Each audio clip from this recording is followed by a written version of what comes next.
Assalamualaikum warahmatullahi wabarakatuh. Selamat malam. Sampai jumpa kembali dengan saya, Siti Mutahharul. Kali ini kita akan belajar bersama tentang paragraf dan bagaimana mengembangkan paragraf.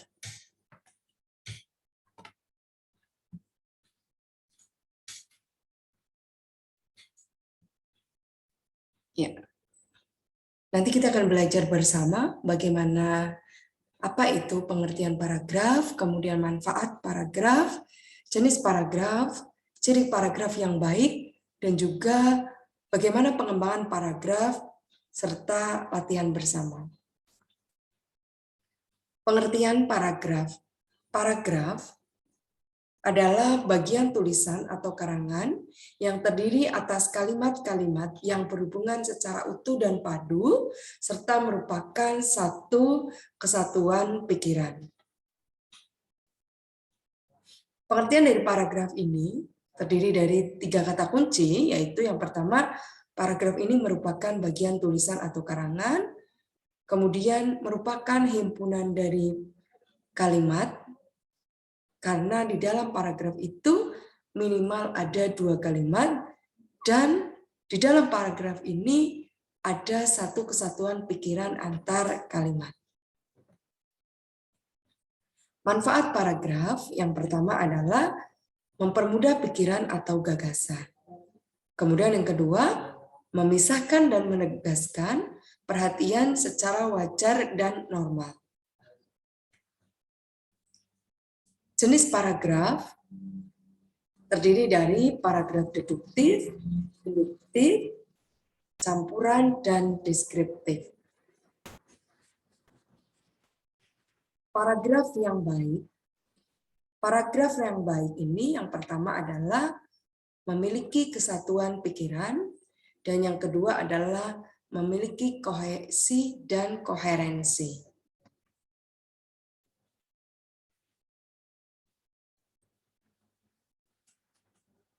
Pengembangan paragraf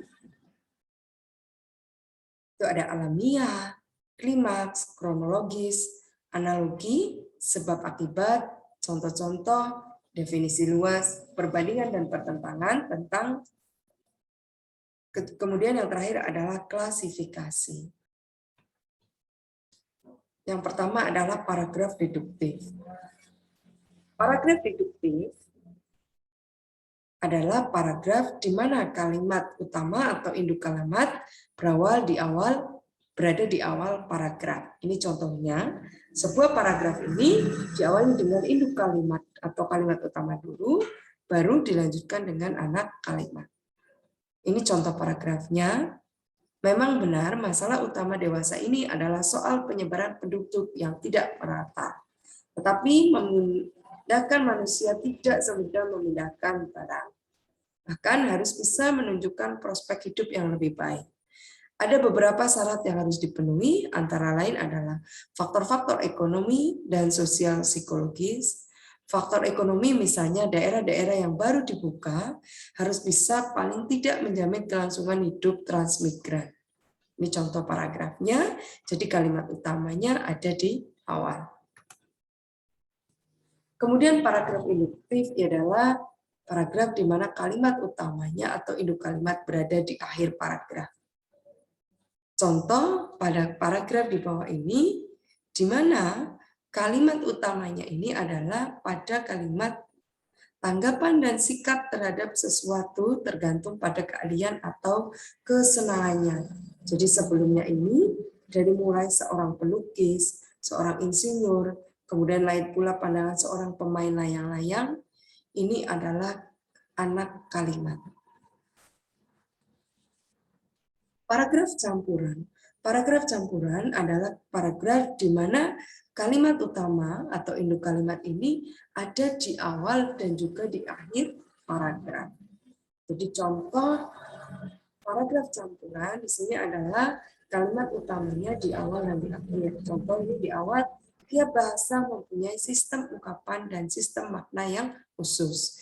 Kemudian dilanjutkan dengan anak kalimat dan diakhiri dengan induk kalimat lagi. Berdasarkan pernyataan itu, para linguis mengatakan bahwa setiap bahasa mempunyai sistem fonologi, gramatika, serta sistem semantik yang khusus.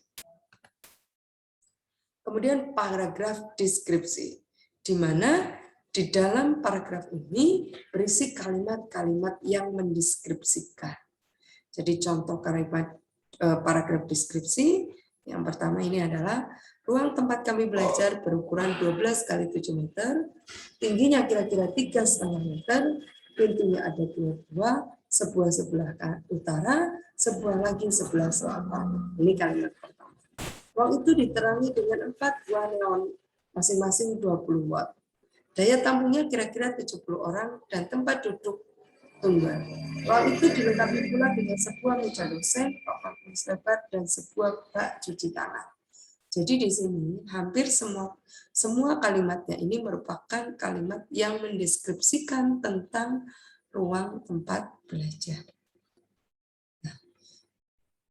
Paragraf yang baik, yang pertama ada kesatuan, yang kedua adalah terdapat koherensi atau kepaduan atau kelengkapan.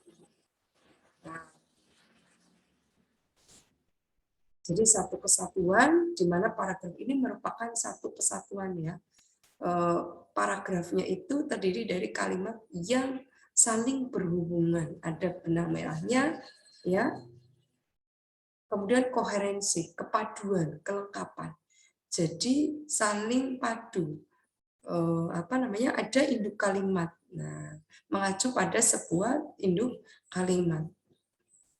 Ciri paragraf ilmiah yaitu ada kesatuan gagasan, menyatu, jadi tidak berdiri sendiri-sendiri antar kalimatnya. Kemudian cukup pengembangannya, artinya tidak terlalu sempit, tetapi juga tidak terlalu melebar. Kemudian bergaya paparan. Jadi sebuah paragraf ilmiah ini yang baik itu adalah bergaya paparan, memaparkan. Nah, ini contoh paragraf. Setiap negara pada dasarnya harus mampu menghidupi dirinya dari kondisi dan potensi wilayah masing-masing. Namun tidak setiap wilayah kondisinya memungkinkan, posisinya menguntungkan atau mempunyai potensi yang cukup untuk memberikan kesejahteraan kepada rakyat yang bermukim di wilayah itu. Sehingga harus mencukupinya dari tempat lain yang hampir selalu menyangkut kepentingan negara lain. Untuk itu, dibinalah hubungan internasional yang memungkinkan terbukanya peluang dari setiap negara untuk mencukupi kebutuhannya dari negara lain melalui jalan damai. Namun, untuk mencukupi kebutuhan ini tidak jarang pula ditempuh jalan kekerasan.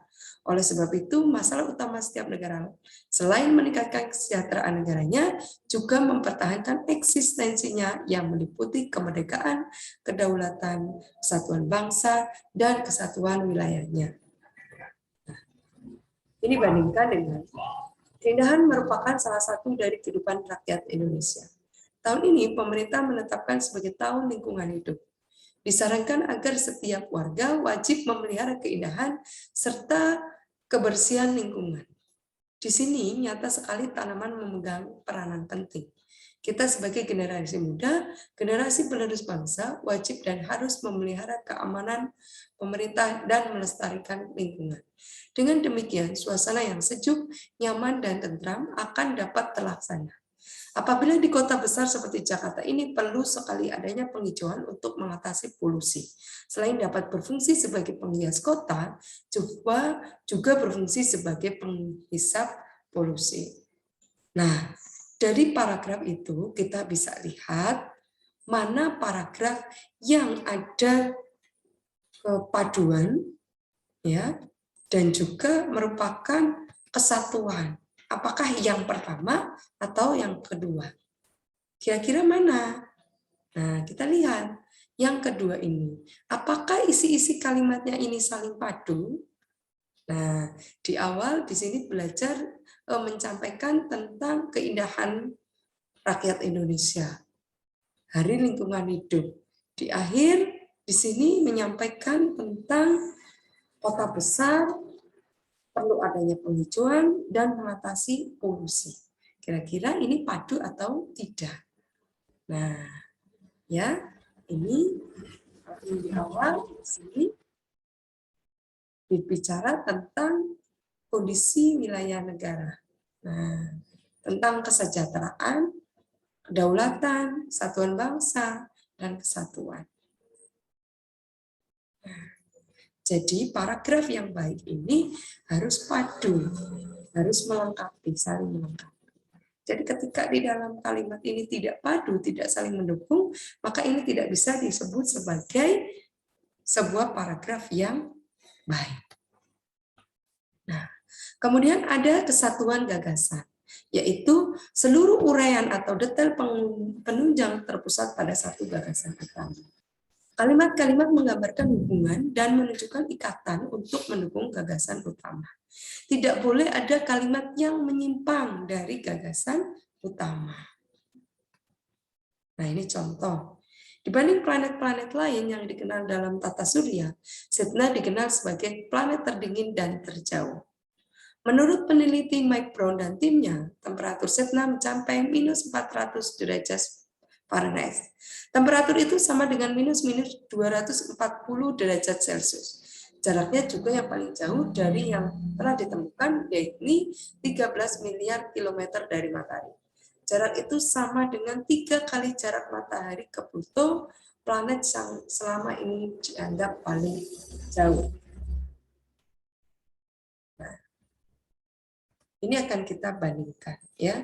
Jika kalimat 2 ditambah dengan 2A, Brown merekam objek ini dengan kamera teleskop Palomar Quest berukuran 48 inci dan mengerjakan selama 48 bulan. Dan ditambah dengan kalimat, karena jaraknya yang terlalu jauh, pergerakan Sedna ini hampir-hampir tidak terdeteksi.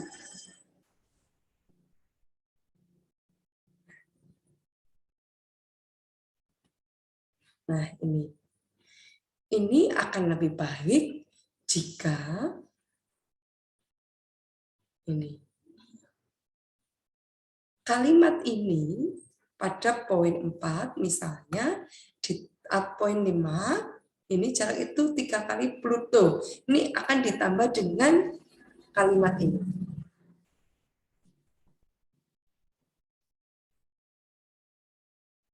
Nah.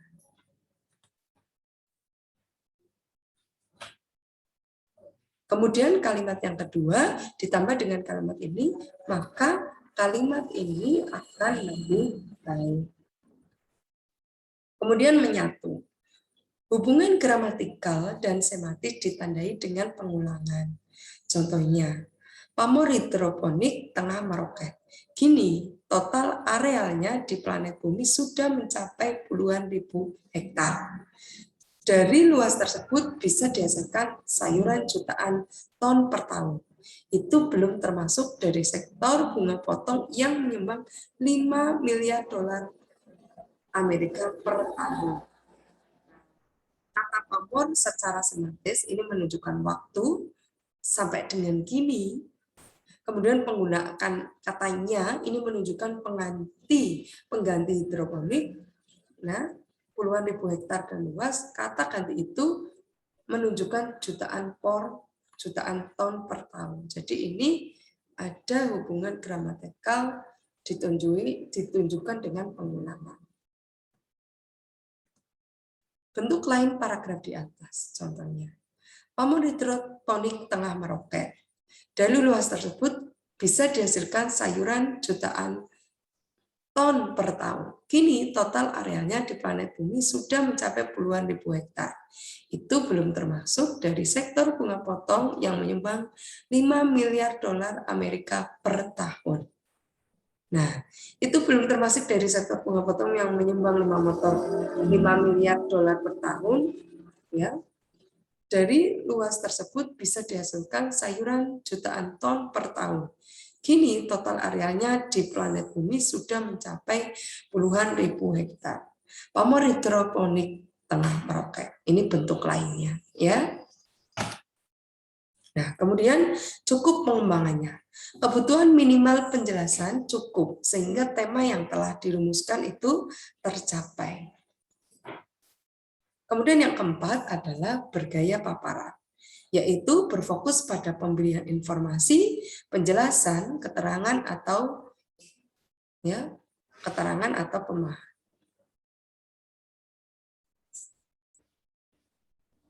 Berfokus pada pemberian informasi, penjelasan atau keterangan. Tidak bermaksud meyakinkan orang, menjadikan pendapat, pendirian pribadi atau membujuk agar pendapatnya diterima. Tidak bercerita, baik cerita berdasarkan pengamatan atau rekaman. Penggunaan gaya persuasi dan gaya penceritaan tidak dapat digunakan dalam paragraf karya ilmiah. Pola pengembangan paragraf. Yang pertama adalah menggunakan metode analisis penalaran, yaitu ada pengurutan gagasan yang logis, menghubungkan sebab akibat, ada pemrosesan dan pendefinisian. Kemudian yang kedua menggunakan metode ilustrasi, yaitu pencontohan, pembandingan dan pertentangan, serta pengisahan. Yang pertama sebab akibat. Ini adalah contoh paragraf pengembangan sebab akibat. Jalan Kebon Jati akhir-akhir ini kembali macet dan semrawut. Lebih dari separuh jalan kendaraan kembali tersita oleh kegiatan perdagangan kaki lima. Untuk mengatasinya, pemerintah akan memasang pagar pemisah antara jalan kendaraan dengan trotoar. Pagar ini juga berfungsi sebagai batas pemasangan tenda pedagang kaki lima, tempat mereka diizinkan berdagang. Pemasangan pagar ini terpaksa dilakukan mengingat pelanggaran pedagang kaki lima di lokasi itu sudah sangat keterlaluan sehingga menimbulkan kemacetan lalu lintas. Kemudian model contoh-contoh di sini masih berkisar tentang pencemaran lingkungan. Gubernur Jawa Tengah memberi contoh tentang jambu mete di Mayong Jepara yang diserang ulat kipat atau Tricula trivenestrata. Ulat ini timbul akibat berdirinya peternakan ayam di tengah-tengah perkebunan tersebut. Menurut gubernur, izin peternakan ayam di Mayong itu diberikan untuk meningkatkan kesejahteraan masyarakat. Kalau hal ini memang benar, lain kali kita harus hati-hati dalam memberikan izin mendirikan suatu usaha, ujar gubernur. Ya. Nah, ini perbandingan dan pertentangan. Nah, di dalamnya ini ada perbandingan dan pertentangan. Ratu Elizabeth tidak begitu tertarik dengan mode, tetapi selalu berusaha tampil di muka umum seperti apa yang diharapkan rakyatnya. Kalau keluar kota, paling senang mengenakan pakaian yang praktis. Ia menyenangi topi dan scarf. Lain hanya dengan Margaret Thatcher. Sejak menjadi pemimpin Partai Konservatif, ia melembutkan gaya berpakaian dan rambutnya. Ia membeli pakaian sekaligus 2 kali setahun. Ia lebih cenderung berbelanja di tempat yang agak murah. Ia hanya memakai topi ke pernikahan, ke pemakaman, dan upacara resmi pembukaan parlemen. Kemudian ini contoh kalimat pengisahan. Ya. Pada tahun 1977 ia lulus ujian negara MTS. 1,5 tahun berikutnya, ia lulus ujian negara PGA 4 tahun yang hampir saja tidak diikutinya karena merasa sudah cukup dengan ijazah MTS.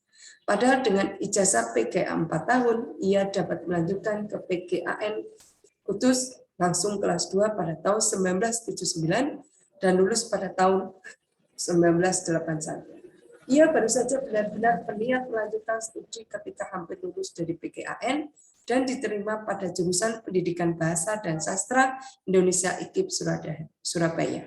Pada tahun 1982, ia dan teman-temannya transfer secara klasikal ke jenjang S1 sampai lulus pada tahun 1985.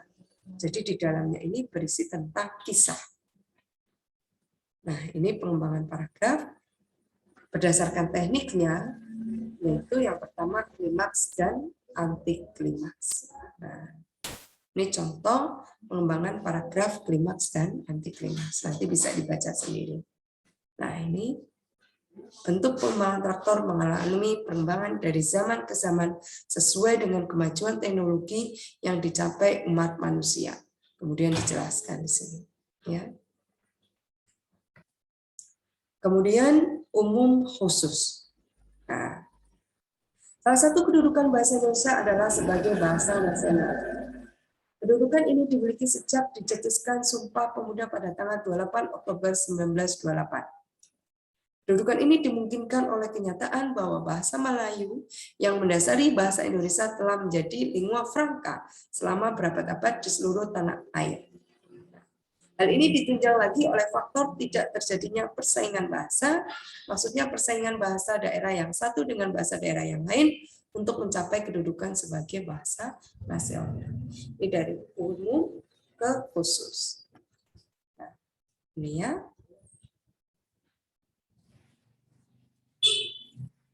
Kemudian analogi. Perkembangan teknologi sungguh menakjubkan. Kehebatannya menandai kesaktian para satria dan dewa dalam cerita wayang. Ini analogi, ya. Dan seterusnya. Ini uraian dan contoh, juga bisa nanti dipelajari sendiri. Nah, kerangka paragraf, ini pikiran utama, keindahan alamnya mengecewakan, ini paragraf ini ya. Misalnya, contoh ya. Kemudian pikiran penjelasannya, manusia telah mengubah segalanya, hutan sawah ladang tergusur, pohon sudah tidak ada, pakat bunga telah berganti, membangun gedung-gedung mewah. Nah, kerangka di atas dapat dikembangkan menjadi sebuah paragraf. Nah, coba nanti bisa dicoba.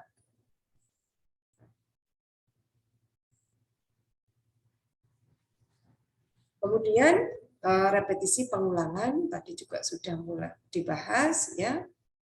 Oke. Penggunaan kata ganti, karena repetisi ini salah satunya dengan menggunakan kata ganti.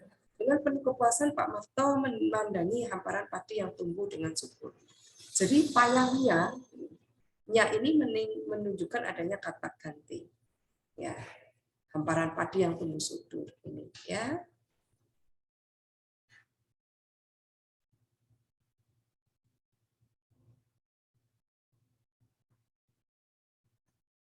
Nah, demikian tadi tentang bagaimana pengembangan paragraf. Silakan nanti dipelajari, dipahami lebih lanjut, dan bisa didiskusikan kembali. Terima kasih. Sekian dari saya. Assalamualaikum warahmatullahi wabarakatuh.